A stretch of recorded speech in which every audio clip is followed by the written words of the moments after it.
ہمارے ہمراہ موجود تھے. خان صاحب سے آج کی ملاقات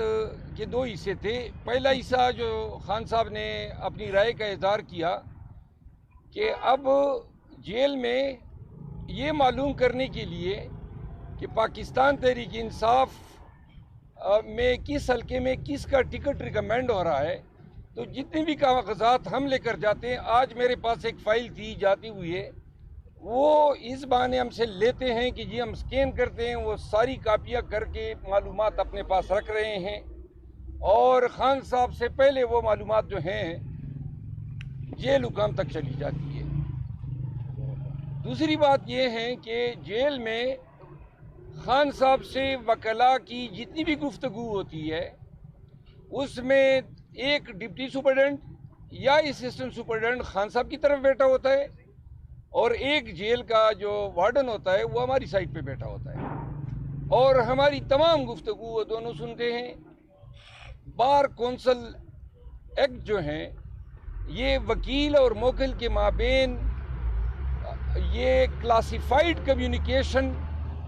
یہ ایک پریراگیٹیو بناتا ہے کہ کسی کو یہ حق حاصل نہیں ہے کہ وکیل اور موکل کے درمیان گفتگو کی جانکاری کر سکے، حتیٰ کہ عدالت بھی نہیں پوچھ سکتی ہے. تو ان امور کے پیش نظر خان صاحب نے مجھے ہدایت کی ہے کہ ہم اس مسئلے کے حل کے لیے ہائی کورٹ سے رجوع کریں. تو ہائی کورٹ سے ہم کل رجوع کر رہے ہیں کہ جیل حکام جو ہیں وکلاء اور خان صاحب کی ملاقات جو ہیں وہ کلاسیفائیڈ ہونی چاہیے. ہمارے تمام دستاویزات جو ہیں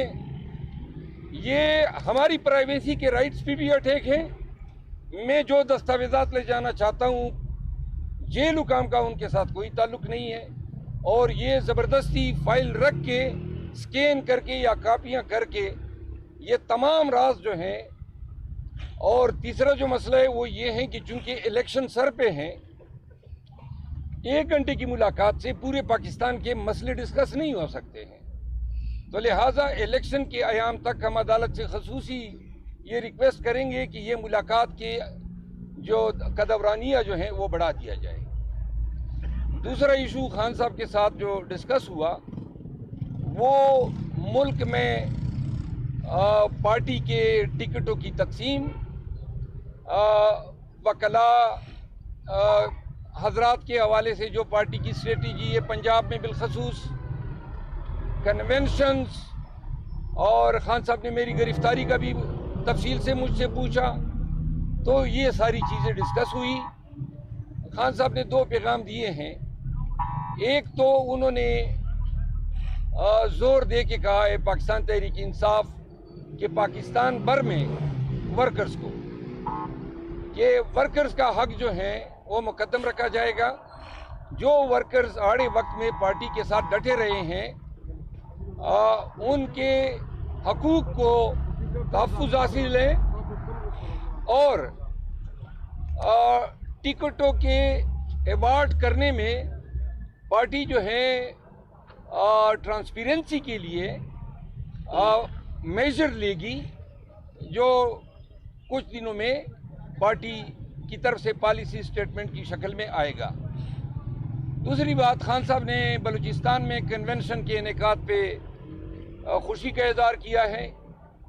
اور وہ سمجھتے ہیں کہ پنجاب میں بھی کنونشن جو ہیں وہ شروع ہونے چاہیے، اور اس حوالے سے جو پیش رفت تھی اس سے ہم نے ان کو آگاہ کیا. یہاں تک یہ باتیں ہماری درمیان ہوئی. قاضی صاحب اور حامد خان صاحب ابھی بیٹھے ہوئے ہیں، وہ مزید گفتگو کر رہے ہیں، لیکن جو ہمارے سے ریلیٹڈ باتیں تھی وہ اختتام پذیر ہوئی. کوئی سوال ہیں تو حاضر ہیں. یہ بتائیں کہ سپریم کورٹ بار اور پاکستان بار کونسل نے آج ایک درخواست دی ہے کہ جو الیکشن کمشنر ہے اس کو فوری طور پر ہٹایا جائے، کیونکہ اس کے ہوتے ہوئے الیکشن صاف شفاف نہیں ہوں گے. تو آپ کیا سمجھتے ہیں کہ اس وقت الیکشن سر پہ ہے، ایسا ممکن ہے؟ یہ فیئر الیکشن جو ہیں وہ چیف الیکشن کمشنر سے زیادہ ضروری ہے، اور فیئر الیکشن تبھی ہوں گے جب وہ ادارہ جس نے الیکشن فیئر اور ٹرانسپیرنٹ کرانے ہیں وہ خود تعصب سے بالا تر ہو اور جو تمام اداروں کی نظر میں یہ استحقاق رکھتا ہو کہ عوام کا اور اداروں کا ان پہ اعتماد ہو۔ پاکستان کی الیکشن کمیشن جو ہے تاریخ کی متنازع ترین الیکشن کمیشن ہے، اور دیر آیت درست آیت کے مصداق پاکستان بار کونسل اور پاکستان سپریم کورٹ بار ایسوسی ایشن کے اس اقدام کا میں خیر مقدم کرتا ہوں، اور یہ اقدام درست ہیں کیونکہ بادی نظر میں کہیں سے یہ محسوس نہیں ہو رہا ہے کہ موجودہ چیف کمشنر کے ہوتے ہوئے کسی بھی طور ٹرانسپیرنٹ الیکشن ہو سکتے ہیں۔ یہ بتائیں، جو ٹکٹوں کے حوالے سے خان صاحب سے آپ کی بات ہوئی ہے، کیا پرانے امیدواروں پہ انحصار کیا جائے گا یا کوئی نئے لوگ بھی شامل کیے جائے گا؟ جو بینچ مارک ہیں، جو پرانے امیدوار آڑے وقت میں ورکر کے ساتھ ڈٹے رہے ہیں، ابھی بھی دوبارہ خان نے اعادہ کیا، جو لوگ کنونشنوں میں سر فہرست رہے اور جو لوگ کنونشنوں سے غائب رہے، خان نے کے پی کے حوالے سے مجھ سے فہرست طلب کی ہے کہ ان ممبران اسمبلی جنہوں نے کنونشنوں میں کوئی دلچسپی نہیں لی، غائب رہے، تغافل کا مظاہرہ کیا، ان کو کسی حوالے سے کنسیڈر نہیں کیا۔ 6-7 ممبران اسمبلی ہیں جو کے پی کے حوالے سے میں سمجھتا ہوں کہ انہوں نے اور وہ صوبائی صدر جو ہیں ہمارے علی امین خان گنڈپور کی مشاورت سے خان صاحب کو پھر ہم فارورڈ کریں گے۔ اچھا سر، یہ بتائیے گا کہ کچھ لوگ جو جماعت کو چھوڑ گئے تھے مشکل وقت میں، اور اس وقت انہوں نے اپنا ایک سیف راستہ اپنے آپ لیا، اپنے اوپر چلے گئے، لیکن اب وہی لوگ دوبارہ پارٹی میں آنے کے لیے تو وہ کر رہے ہیں، کچھ میچ اپ کرنے کی کوشش کر رہے ہیں، کیا سمجھتے ہیں کہ یہ دوبارہ پارٹی میں یہ لوگ واپس آئیں گے، ان کو ٹکٹ دیے جائیں گے کیا؟ یہ بات ایکسکلوسیولی یہی انہی الفاظ میں ڈسکس ہوئی، اور خان سے کچھ امور پہ ہم نے ان کی رہنمائی چاہی، تو خان صاحب نے یہ کہا کہ جو لوگ دوسری پارٹی میں شامل ہو گئے ہیں ان کا راستہ مسدود ہے، اور جو لوگ جنہوں نے پریس کانفرنس بھی نہیں کی اور پارٹی کے خلاف کوئی بیان بھی نہیں دیا اور ان کو مجبور کیا گیا کہ وہ ایک سائٹ پہ ہو جائے، تو ان لوگوں کے معاملات کو کنسیڈر کیا جا سکتا ہے۔ لوگ دوسری پارٹیوں سے آ رہے ہیں جیسے لطیف کوسا صاحب، ان کی کیا گنجائش ہے؟ لطیف کوسا صاحب جو ہیں وہ تو ہم سمجھتے ہیں کہ ان حالات میں ان کی آمد ہمارے لیے انتہائی خوش آئند ہے۔ آج بھی خان صاحب سے میں نے کے پی کے چند جید جو سیاسی حضرات ہیں ان کی پی ٹی آئی میں شمولیت کے حوالے سے بات کی، تو خان صاحب نے کہا دوبارہ، اور یہ تیسری دفعہ خان صاحب نے مجھے جواب دیا ہے کہ پہلے پارٹی کے ورکرز کا حق ہے،